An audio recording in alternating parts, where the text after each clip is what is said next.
Love this man's perspective, which is why he's in the Pro Football Hall of Fame for his work writing and covering this sport for decades, and having him on now that the Super Bowl 55 matchup is set between the Bucs and Chiefs, Brady and Mahomes. Peter King from Football Morning in America and NBC Sports, our colleague from NBC Sports. How are you, PK? Hey, Rich. I'm getting ready for Brady Mahomes 5. Isn't it amazing? It's 2-2 so far. Wow. Mahomes 121 points, Brady 120. That's insane. So I have a feeling this might be a good one.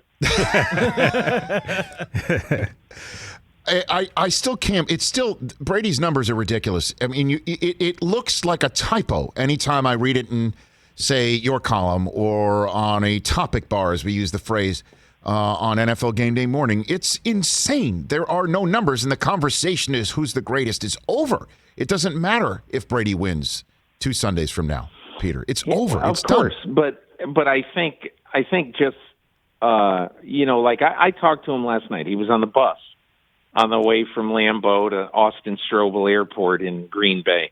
I'm so sick. I know the names of the airports. That's you, man. In these towns, including who the airports are named after. It's Austin Strobel International Airport in Green Bay. It's about a 10 to 12 minute ride from Lambeau. So anyway, last night I said to him, you are going to your 10th Super Bowl. No other quarterback has been to more than 5. You know, two years ago after the game in Kansas City, you said this is crazy. It's insane. It's it's ridiculous. I said, so what about now? And he goes, I know. And then, Rich, there was this pause of 6 seconds. I ended up timing it. There's this pause, and I almost said to him, hey, are you there? Hello?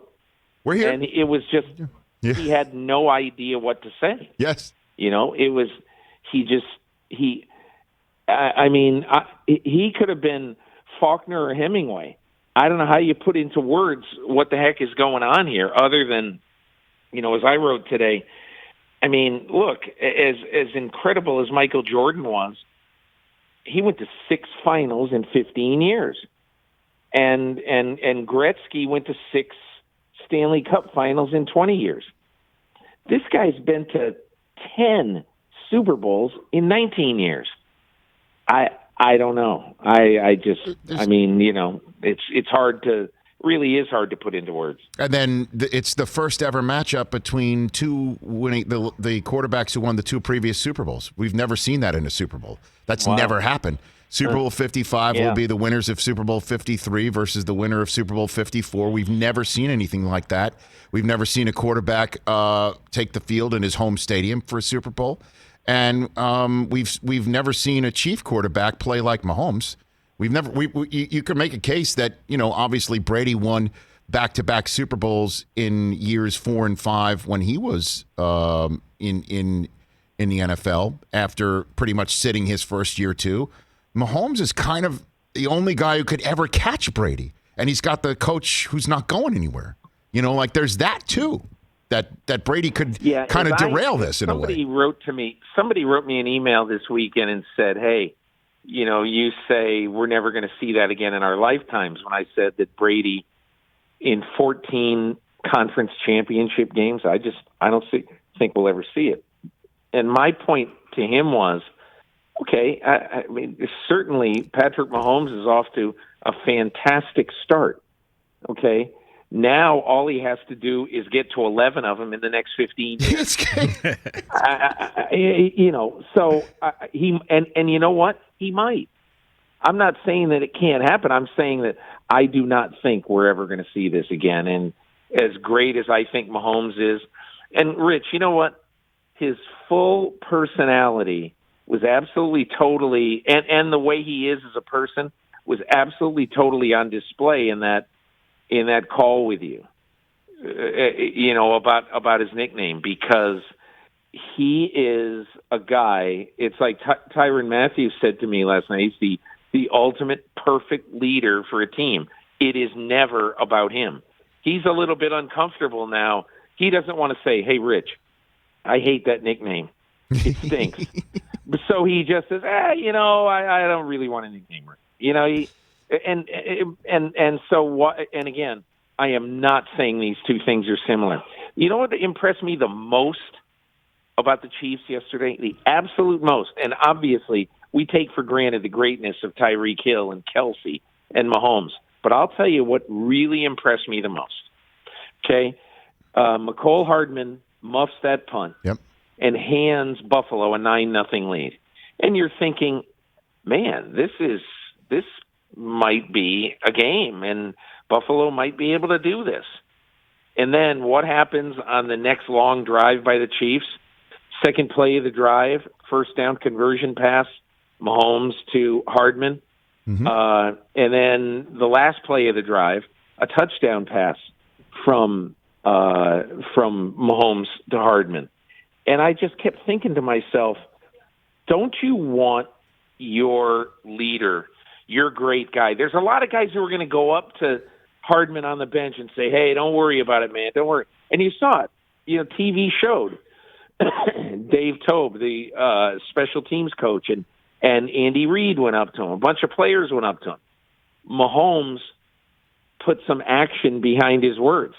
He didn't have to say, hey, I'm still coming to you. It really reminded me of when David Tyree, before the Super Bowl against the Patriots 13 years ago, when David Tyree dropped 5 balls at practice, they get back to the hotel 2 days before playing the 18-0 Patriots, and Eli Manning says to him, I'm coming to you on Sunday. And it wasn't just words. He came to him on Sunday. He threw a touchdown pass to Tyree in the fourth quarter, and then he threw the helmet catch to Tyree. And so that, to me, is what a leader does. Peter King here on the Rich Eisen Show, and coaches too. Bieniemy and Reed dialing up the plays too, including flipping one to Hardman on an end around, and he took it damn near to the house as well. I mean, again, the fact that it's Reed and Bieniemy and Arians and Leftwich, two old school coaches with younger assistants dialing up the plays, former players, leader of men. Look, it's an amazing matchup, and we're going to have 2 weeks to dissect it. I do want to spend the final moments here with you to talk about not only the aftermath in Green Bay, but some of the other stories, including Matthew Stafford is now available, and Watson is rumored to be on the run, and it's entirely and on that front, is it at all possible that Aaron Rodgers really is going to have the hard feelings that he clearly had on display yesterday, whether it was something we don't know about, the iceberg, we're just seeing the tip from the draft that he said wasn't much of anything all year long, and he puts together an MVP campaign. Is it possible that the hard feelings that he definitely expressed yesterday in a fit of depression potentially and an awful gutting loss can actually linger, and that this is a possibility that his future is up in the air? But they might, but there's a few different things in play here. Aaron Rodgers has 3 years left on his contract. Brian Gutekunst has shown that he's got a lot of Ted Thompson in him. We're not like, when they decided to move on from Favre in 2008, he didn't care about the public pressure, and he didn't care about the pressure from Favre. He made Aaron Rodgers his quarterback. And I mean, it's a different story, obviously, but Brian Gutekunst is just going to say, hey, listen, let's give this a month. Everybody just calm down. Of course, everyone's going to be gutted after an emotional game like this. But I also this occurred to me after listening to Rodgers last night. First of all, over the years, over 37 years and 40 years really covering sports of all kinds, it's always better to get real feelings talking to players very soon after the game. Okay? That obviously I think if you talk to Aaron Rodgers on Thursday of this week, you'd probably get a different view, not as gloomy a view from Rodgers. Life happens sometimes. You lose games. But I'll also remind you that wasn't it just a week ago when they had this great game against the Rams, against this great Rams defense, that he said and I'm paraphrasing, I don't remember exactly what he said, but it's something like, it's the honor of my lifetime to be the quarterback of this team. I love this team, all that. And now all of a sudden he's dropping hints that maybe we ought to think about my future. And again, I don't even know what he said yesterday other than I'm really depressed that we lost this game. Well, he said that we'll have to see what the future holds. No, he said that people's futures are up in the air, including mine. Those are the words that he used. Yes, of course he did. But does that mean that he personally believes that he'd be better off somewhere else? No, he didn't say that.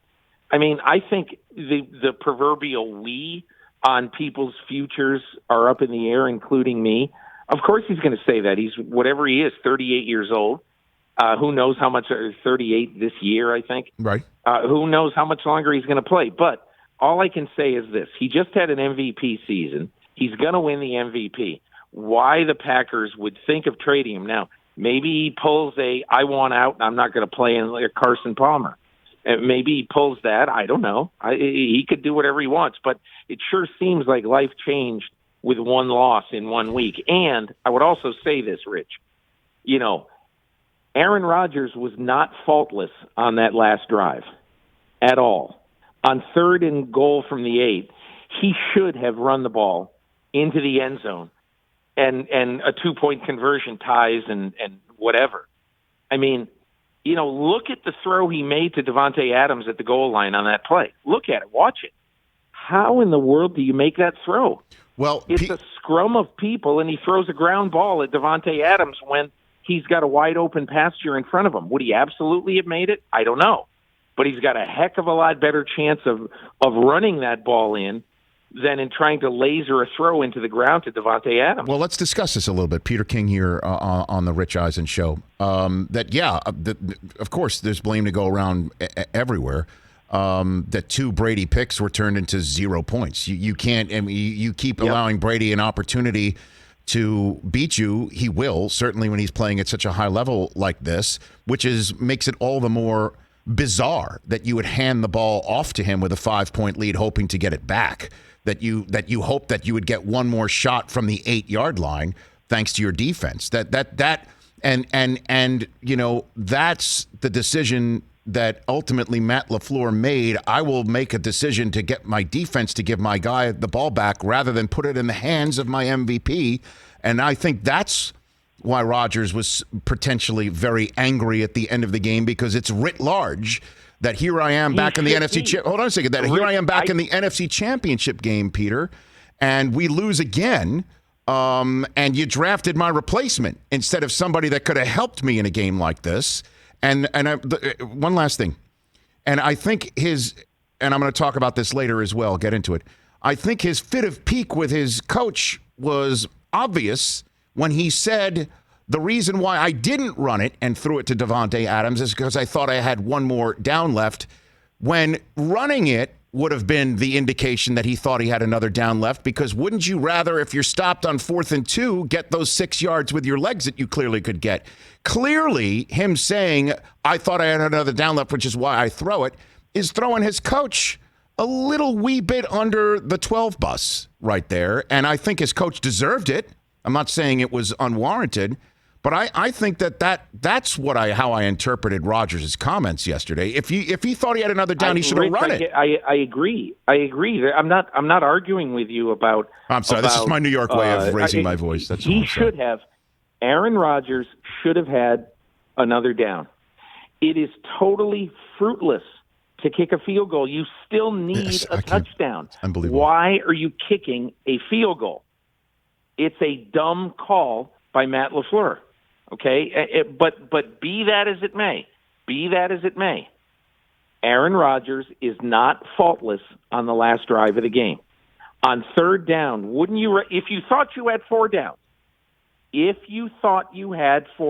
run it, and you could get 5, 6, 7 yards with your legs. Wouldn't you rather have 4th and goal from the 1.5 than from the 8? I would. You have but you have much more that you can do. So again, Rich, I agree. He should have had that 4th down. And look, Brian Gutekunst, I said it on draft weekend. It's insane that the Green Bay Packers didn't draft a wide receiver in the draft last year. Okay, drafting a running back at the end of the second round, I'm mind-boggled. However, Aaron Rodgers the whole year has been a don't worry, be happy guy. We're going to cope with this. Everything's going to be okay.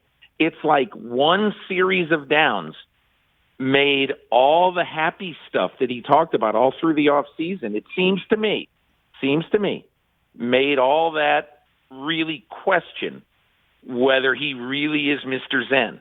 Has he been, sort of burying this disdain for Gutekunst and whatever he feels about Matt LaFleur?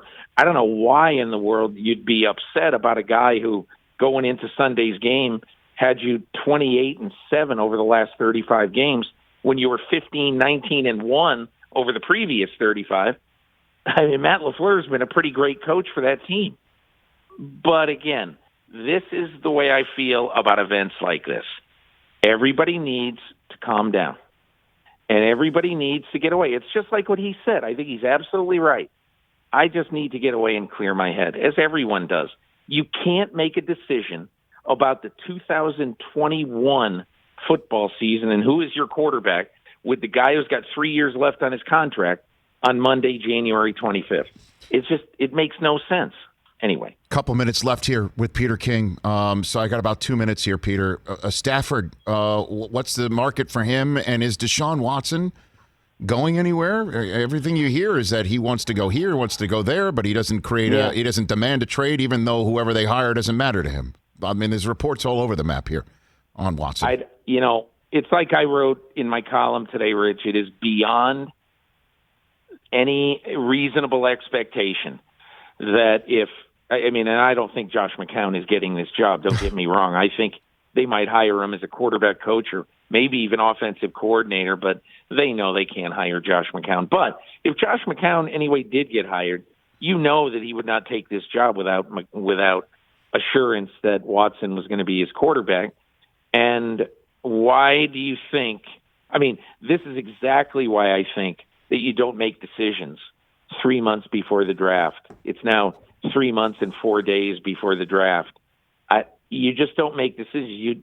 You calm down and you tell Nick Caserio, hey, listen, we got time to fix this. Let's try to let cooler heads prevail. And as far as Stafford goes, I think he'll have a good market. You should be able to get, like Indianapolis got, I think, the 19th pick in the draft or 21st. That seems like fair market to me for a guy who's going to be 33 this year, and despite some great talent, has never won a playoff game in his life. So that would seem to be fair. Maybe somebody will offer more than that. I don't know. Peter, you're the man. Thanks again. Appreciate it. Let's talk before the game and then after. I'm not going to be shy calling you. Sounds good, Rich. Take care. You're the man. That's Peter King. I was on his podcast. Check it out where all podcasts can be acquired.